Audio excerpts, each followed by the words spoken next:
ئێرهابی فکری و مزایەدە و قسەیەکی جددیش. ئاگاتان لێیە پۆپۆلیستی ژیانی لە باشووری کوردستان بە تەواوی تێکداوە و وەستاندووە.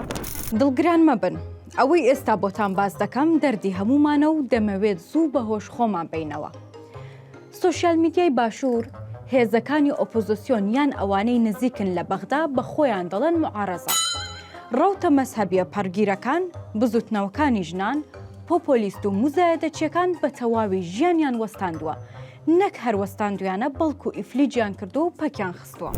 وێنەیەکی هەڵپەرکێ، نان خواردن و گوڵێک دابنێ بەبێ ئەوەی کەس بزانێت مەسەلە چییە هەزاران جنێ و سوکایەتیت بۆ دێت. بەڵام کاتێک درۆیەک، مزایەدەیەک، خۆڵکردنەچاوی خەڵکێک یاخود لێدوانێکی پڕ لە ناڕێکی و دووڕووی دادەنیت، سەدان دەستخۆشی و ئومێد و دروشمت لە بەردەم قوت دەبێتەوە. کابرا لە سیاست، لە بزنس، لە بازرگانی، لە دینداری، لە کاری ڕێکخراوەی و قوتابخانە و تەنانەت نێوماڵەکەی خۆشی شکستی هێناوە، بەڵام هاتووە و داوای گۆڕینی سیستەمەکە دەکات.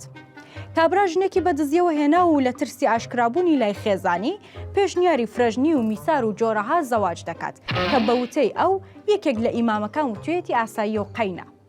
لە حیزبدا لەسەر دزی، لە حکوومەتدا لەسەر ڕاوڕوت و داوام نەکردن دەرکراوە، کەچی هاتووە لە سۆشیال میدیا وانەکانی فەلسەفەی ئەخلاق دەڵێتەوە.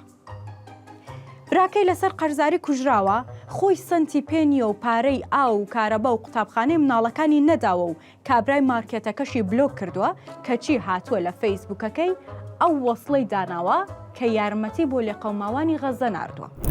بە 5 ئەکاونتی علوج دژی ئەم دەسەڵاتە کۆمنتی جنێ و بۆ پەیجەکان دەنووسێت. بەڵام هەرکە بانگەشە دەستی پێکرد، وێنەیەکی سەرۆک دەکات بە ئۆپڵەکەی و دەڕوات بۆ حەفلەی مەڵبەند و لەق. هەرکە زانی دەنگی کەم دەکات، یان خەڵک لێی تووڕێ و کۆبوونەوەیەکی لەگەڵ وڵاتێکی دراوسێ لە ئاشکرا دەبێت، یەکسەر داوای خۆپێشاندان و قڵیشانەوە دەکات. ئەوەی تریان هەرکە زانی کێروی جەماوەری دابەزیوە و خەڵک کەوتونەتە گومان لێی، ئەمرەیەک دەکات و وێنەکانی خێزان و باوکی دادەنێت و لەسەریان دەنووسێت بە دنیاتان نادەم. کاکیشم کە زانی خەڵک سەفەقاتەکانی زانیوە، دەست دەکات بە دژایەتی بەغدا و عروبە و هەست و گێچی کوردایەتیشی دەفڕێت. هەموو ئەوانەی باسمان کرد تاک بە تاکمانی گیرۆ دەکردووە. هەمومان لەسەر ڕاستە ڕێکە لامانداوە و کەس لەسەر ڕێچکەی سروشتی خۆی ناڕوات. بۆیەش مزایەدە هاتۆتە ناو ناخی تاک بە تاکمان، تەنانەت لە کاتی شۆفێری و وانەوتنەوە و قسەکردن بۆ چایچیەکە تا ناوپاس و مۆڵ و مزگەوتەکان، هەر هەمووی لە ژیانێکی ناڕێک و دروستکراو دادەژین. هیچمان لەبەر مزایەدەی بەرامبەرەکەمان ناوێرین بەڕەش بڵین ڕەش. هەر ئەوەندە دەپڕژێنە سەر خۆمان کە وەک ئەو خەڵکە دوای قەرەباڵغی بکەوین.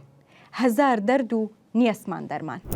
بەڵێ بە زاراوە قورئانیەکە لیقەومین یعقیلون